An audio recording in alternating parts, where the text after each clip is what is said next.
This is Aaron Golub, host of the Blind Ambition podcast. We'll be bringing you world-class leaders, entrepreneurs, and athletes, people who have overcome obstacles and used their ambition to create enormous success in their lives. If you enjoy this podcast, if you get anything out of it, the only thing I'll ever ask is that you subscribe, rate, and review. Hope you enjoy. Hello, I'm your host, Aaron Golub. This is Blind Ambition this week, and today I'm joined by Thom Singer. Thom, thank you so much for being here. Hey, thanks for having me, Aaron. So Thom is a speaker, a podcaster, and an entrepreneur. I'd love to learn about your story, your journey. In a previous life, you were, really in the sales and marketing area. What drove you to eventually leave that to, do what you're doing today? Yeah, so I had a career in sales and marketing that, I don't know, was 20 years long, something like that. And along the way, I was fairly successful. I don't know if I was like super duperly over the top, best salesperson or marketing person ever, but I had a really good career. I worked for a series of different types of firms, often professional services firms like a law firm, a bank, a consulting firm. And along the way, when you're in sales and marketing, you attend a lot of events. And you either do it because your company is sponsoring it, or it's a trade show where your clients are going to be, or maybe you're there for professional development. But when you're in sales and marketing, you go to a lot of conferences. And I can remember sitting in the ballroom in like the conference room chair, watching the speakers and literally thinking, wow, they have a better job than I do. She or he has a way cooler job than I do. And so I always kind of wanted to work for myself and never knew what that looked like. So about 15 years ago, I really started studying the business of professional speaking. Mm-hmm.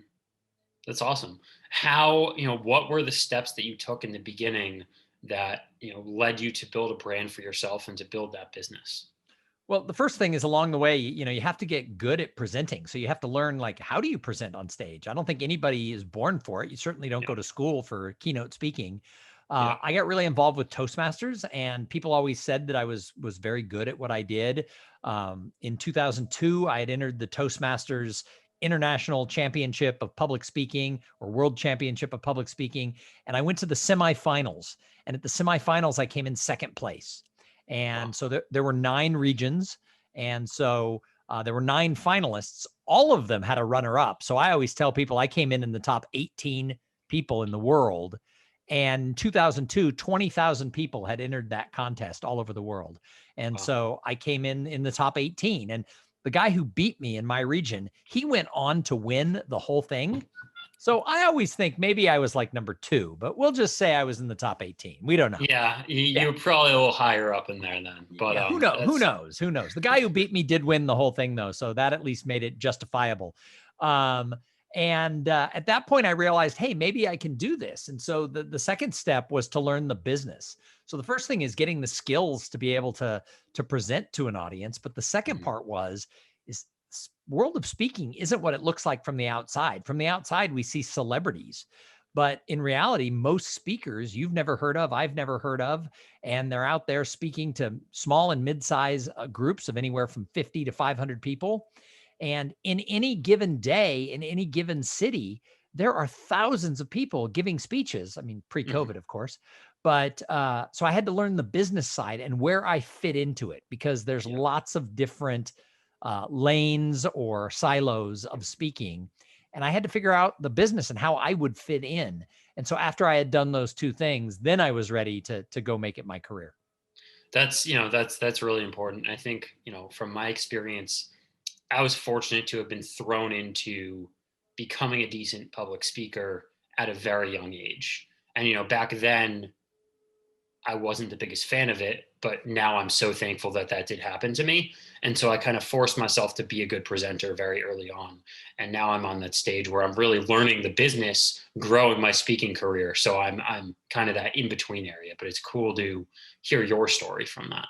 Well, and the way I learned the business is I tell anybody, no matter what industry you're in, get really involved with your trade association.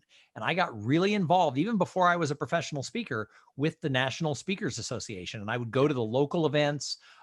Right before I went full time on it, I started going to the national events, even though I didn't qualify for membership yet. It cost a little more, but the things that you'd learn at the conference was great. But more important, it was meeting key people. And I Yeah. tell everybody, don't stalk the celebrities. Don't go look for the famous people thinking they're going to help you. Look for the people one or two rungs above you on the ladder and learn Yeah. from them, because it's easier to go up a rung on the ladder than it is to just circumvent everybody in the business and leap to the top. So that's what I did. And it worked out. Yeah. No, that's fantastic. And then, at what point did you pair the whole speaking side with your podcasts? I know that you've had a bunch of different podcasts. You're starting a new one that you're hosting for the National Speakers Association, but you've had a lot of success in that area. Did you also start that at the same time you went to speaking, or was that later on? No, I went full time with my speaking career. The date was actually April 1st, 2009, because that was the bottom of the Great Recession. That was the worst month ever, I think, in history for the economy. And I got laid off. And upon getting laid off, I decided I'm going to go chase this dream of being a speaker. So I started that in 2009 as my full time venture. And about 5 years later, 4 years later, I guess, 5 years later, in 2014, so 5 years later, I started my first podcast, and the podcast was called Cool Things Entrepreneurs Do. It still lives today under a different name. I had a name change to Making Waves at Sea Level, but I started doing that show twice a week, and I learned a lot. I learned how to be a good interviewer. I learned what it took. I learned how to get the best out of people. I also learned that speaking into a microphone, sitting at a computer, is an entirely different skill than being on stage talking to 500 people. So I learned that. And then along the way, other opportunities came up. Another association hired me to be the co-host and producer of their show. And then during the pandemic, I started a video podcast with a friend to show off our abilities as masters of ceremonies who interview.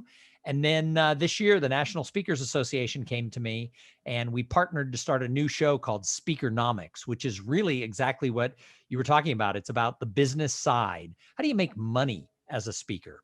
And so I'm interviewing successful speakers who've been at this for a while, and everyone has to give 2 actionable tips on how a speaker can either make money or be more successful in some area of their career. And so far, I think there's 8 or 9 shows that we've released. So I've got 18 tips out there that it's just the beginning. And I'm like, wow, imagine what this is going to be when we have 100 tips. We're going to have like a book we're going to have to publish, because already we're seeing some of the best information I've ever seen on podcasts about the speaking industry. So I'm really excited about this project.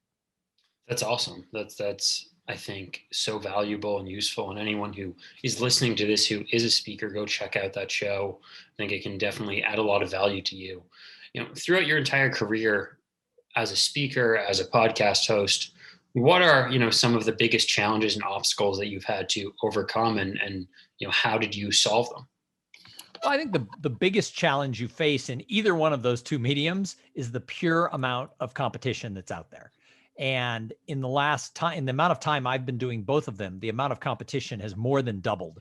So I became a speaker full time 12 years ago. And at that time, if I would look up like professional speaker, Austin, Texas, where I live, the only names that would come up on a Google search were the people I already had heard of, who were really working as speakers. Now everybody puts speaker in their bio. Yeah. PR people started about 10 years ago telling all business people to call yourself a conference speaker, a content speaker, or whatever. So if you put into LinkedIn speaker, one of my friends showed up on a list somebody published of like the top speakers in Austin, and I didn't know he ever spoke. And I said to him, "How often do you speak?" And he goes, "Once a year." I'm like, "How did you end up on the list?" He goes, "I don't know. They Googled it. And I guess I had really good, search engine optimization around my speaking." He had given like 4 professional speeches in his life, not paid for any of them.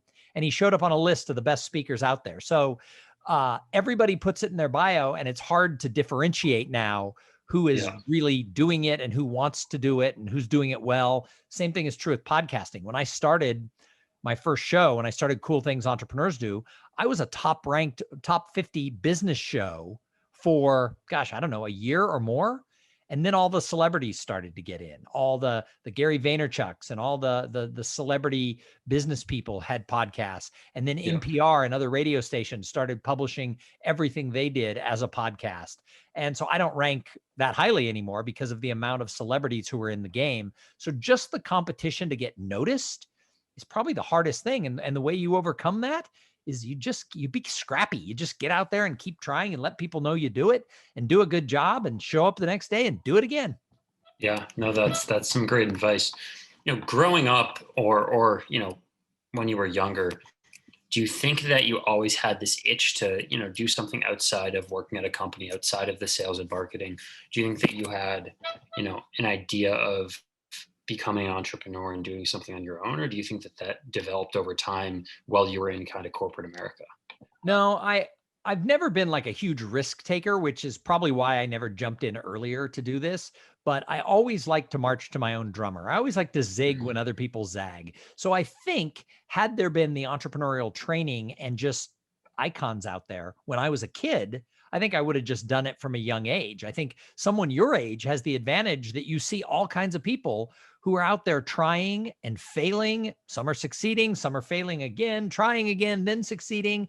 That wasn't the way the world was when I was growing up. There were entrepreneurs, but they weren't like on the news per se until they got big. So by the Yeah. time somebody was famous, they had a giant company. So you just didn't see it. So I didn't have role models. My father was great. I had like the best dad in the world, but Yeah. he worked for an insurance company for 40 years and retired and got a gold watch. And his attitude was that's what you got to do. Don't take risks. Take the safe zone. So Yeah. as a younger kid, like a teenager, I wanted to be an actor. I wanted to go to Hollywood and star in a sitcom or a television show or do movies. And my dad was super supportive dad. He said, that's great. Go to college and get like a basic degree, not a drama degree. Go and Yeah. get a business degree or an English degree or something basic. And then you can move to Hollywood.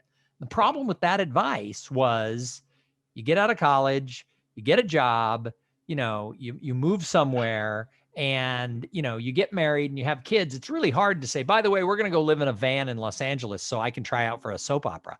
So the advice that my dad gave me was actually probably the opposite of what would have been the best advice. The best advice would have been, you know do it right away. Either do it instead of college, before college, or even if you went to college, do it right away afterwards. And the worst part of that story, Aaron, I grew up in Los Angeles and uh, I never even tried. And it wasn't that my parents weren't supportive of the fact that I wanted to be an actor. It's that they didn't know that business, they didn't know how it worked, and they didn't think it was safe. So they didn't encourage it. They didn't say, well, let's get in the car and drive down to an audition. Let's go take a class. There was no internet. I couldn't figure out how to do it. yeah. So I also think my speaking career is sort of a spur out of that desire to be an actor because, I get to meet people. I get to perform, if you will. I get to be on stage. And in a way, I get to do it in a way that matters so much more than being in a sitcom. I get to Yeah. actually teach people things that can impact their lives. And if I do a good job, that I think in a way worked out better. Yeah, and that's so important. I mean, I think the thing that I love most about speaking or podcasting or whatever with my roles is that my goal every time I speak is to use my story to help and impact one other person. If the entire crowd doesn't get, help or impacted from it, whatever, it doesn't matter. But if I do a speaking event or one person listens to this podcast and is helped or impacted by it, then it was a success. And that's really all that matters because that's what makes you go forward. Yep, I agree. No, I totally agree. So, I wish that that part of me that I think was there, that entrepreneurial, go carve your own path, whether it was business or theater. I wish it had been, if I grew up today, there would have been all kinds of examples and I could have found it on the internet. Heck, you could have created your own videos and posted them and gotten discovered. I mean, there's so many ways now that, Yeah. maybe it's not easy, but Yeah. maybe you could find a path that just didn't exist when I was that age. So I took the safe kind of corporate path, only to find out it's not where I wanted to be. Yeah. No, I completely agree with that. I think that today there's so many options and resources out there. Whereas, one of the biggest things that I do is I use my podcast as a networking tool. I bring on people that I want to get connected to. And because of that, not only have I built tremendous relationships with people that, are further along at what I want to do, but I've been able to grow through social media, build a brand and things like that, which, have been tremendously helpful and will only continue to help me going forward. Yep. What pieces of advice would you give to someone, early on in their career? Say it's someone who wants to start a speaking career or a podcast or really anything new, what couple pieces of advice would you give someone if they said, hey Tom, I'm lost, I'm confused, I'm doing this, but I really have an itch to do this. What do you think? So the first thing I'd say is remember that all opportunities in life, whether it's your career, your personal life, whatever, all opportunities are going to come from people. So always treat people well. I see so many people who, for lack of a better term, are an asshole. And when you talk to them about it, they're like, "Oh no, this is business. This is the way I do it." I rarely see those people happy. Some of them get rich, but it's rarely, I'm in my 50s and I can look around at my friends who are truly happy. Hmm. Some of them have a lot of money. Some of them don't. Some of them struggle, but you know what? They're super happy. And when you Yep. get, to my age, versus your age, all of a sudden you realize, boy, that happiness, there's not a dollar volume you can put on it. If you're Yep. miserable and your kids are jerks or they don't talk to you or they're messed up because you were a jerk, there's no dollar amount that matters. So the first thing I'd say is remember that all opportunities in life come from people. So treat people really well because you never know who's going to be that person who can help you. I get Yep. referred to speaking gigs with a decent paycheck, usually from people who, if I prejudged everybody I met, I wouldn't have put them in the camp of people who would help me grow my business. And Yep. if I look at the people who I think, oh, wow, yeah, they can totally help me, I should kiss up to them, those people never helped me. So Yep. don't prejudge people. And then Hmm. a follow on to that piece of always treat people well is go out of your way to help other people. So I think Zig Ziglar was the one who said it, that you can have anything you want in the world if you just help other people get what they Yep. want in the world. So when somebody calls me and says, "Will you be on my podcast?" or they call and say, "Hey, can I pick your brain? Can I buy you coffee?" or whatever, I take almost all of those calls, or I do podcasts for kind of people who are just starting out. Yep. And I talk to a lot of my peers and they're like, "Oh, I don't have time for that." And I'm like, "How many calls? Clearly not enough people are calling to pick my brain." I go, "How many calls like that do you get?" And they go like, "Oh God, 2 or 3 a month." And I'm like, "You can't give 2 or 3 people an hour to be on their podcast or to just have coffee with them and give them advice." They go, "Oh, it's just overwhelming." And I'm like, I don't know. I could do my, I only get 2 or 3 calls a month. It's all how you look at It's it. If it, exactly, one of the things that I always say is, the reason I started my podcast was to network and because I had been going on a lot of people's podcasts with my story. And anyone who ever asks me to go on a podcast or do an interview, I'm going to do it because you never know who it's going to help and impact. I don't yep, care if I'm busy, I'll find time for it. It might not be today or tomorrow, it might be in a few weeks from now, but I'll find time for it. yeah, absolutely. So I think, remember to treat people well, help people, serve them where you can. And then the other piece of advice I started with is if you want to get into an industry, if you want to be a plumber, join the National Plumbers Association and meet people. But here's the trick. Don't stalk the celebrities. If you want to start a speaking business and you're like, "Oh, I have to get around Tony Robbins." Well, Tony Robbins isn't going to do anything for you. I mean, I'm sure he's a nice enough guy. I've never met him, but do you know how many people want to become his best friend? They're like, "Oh, but he befriended this guy when he was 19 and that guy ended up being a millionaire." Great. Let's look at the outliers and assume we're all going to be outliers. A lot of people are going to get lost. A lot of us Yeah. aren't going to be the outlier, but Yeah. look for somebody 2 or 3 rungs up the ladder from you in whatever business you're in and befriend them. And sure enough, people like to stick a hand down and take you up one rung. Very few Yeah. people want to put you in a rocket and send you to the moon when you're just starting out. But the person who's 1 or 2 steps ahead of you might give you a boost. So look for your peers, and those may be a little more successful. But at the same time, look for the people who are downstream. I have encountered a lot of people in my life who are chasing getting help from the people up the ladder, but they never turn around and help the person behind them. And you know what? Those people are called takers, and people start to see through it. Yeah, no, 100%. I completely agree. That's so important. And always look for help from others who really can actually provide you that help, but then also, give that in return to people Well, who, are a little further behind you. here's an example for you. You're a podcast host. Hmm. So you probably, when you put an episode out, you probably post on Twitter, "Oh, I interviewed Thom Singer," or "I interviewed Hmm. whoever." So I will always on Twitter retweet. Instagram doesn't let you retweet, but I will Hmm. always retweet on Twitter everything I can. And often I will do that on Facebook and LinkedIn. depending on how often things are posted. Because here's the thing, a like just says, hey, Aaron, I saw you talked about me and I like that. But Yeah. a retweet says, hey, Aaron, thanks for talking about me. I'm going to share with my people that Yeah. you did something cool where you talked about me. So the retweet is way more powerful than like. And I ask people all the time, how often do you retweet? They go, oh, never. I don't want to pollute my stream. Well, no, that's selfish. Pollute the crap out of your stream. If people are talking about you, talk about them. Yeah. No, absolutely. That's a really great advice. I really appreciate that. I'm sure so many others listening to this will. First off, I want to thank you so much for coming on. If someone had 2 minutes with you and they were just going to say, what life lesson would you give me? One last piece of advice. What would it be? So I love this piece of advice, and you can quote me all day long on it. But the truth is, it was my dad's piece of advice. But one day I was quoted, and it said this piece of advice with my name, and my daughter saw it online. She goes, "That's not you, that's Grandpa." And I said, "Well, Grandpa's dead. So guess what? I inherited it. I inherited the saying, and I told my daughter, when I'm dead, she can tell people that she said it. And that saying is, be slow to anger and fast to forgive. Now, there are times where anger is appropriate, and there are some people who you're not going to forgive because they did something horrible. But in most cases in our life, we get angry really fast at something that was a 3 and we turn it into a 10 and we blow up and Yeah. we're pissed and all this stuff. And sometimes people do wrong you. But if they didn't mean it and they have a good heart and they're not going to do it again and again and again, forgive Yeah. them.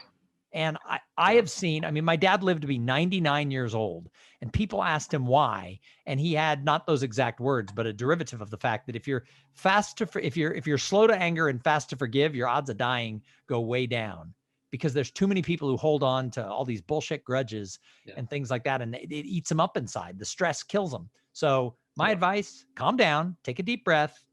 Don't get so angry, slow down, be slow to anger and fast to forgive when appropriate. Don't forgive a real jerk. And if someone Yeah. screws you over twice, maybe you don't forgive them then. But in general, that's my advice. That's great. Thank you. I really appreciate it. Where can everyone find you on social media, your website, your podcast, everything? So most things can be found at thomsinger.com, THOMSINGER.com. Most social media, I'm at Thom Singer, THOMSINGER. And then my new podcast, Speakernomics. If you search for it on Apple Podcasts or wherever you get your podcast love, it is the podcast of the National Speakers Association. They have an old show called Voices of Experience, which you might find, but keep looking because Speakernomics is there, and they can subscribe to that as well. Awesome. Well, thank you so much for coming on. Oh, thanks for having me. This was great. Thank you so much for listening to this podcast. If you enjoyed it at all, if you got one thing out of it, we'd really appreciate it if you would subscribe, rate, and review. Thank you.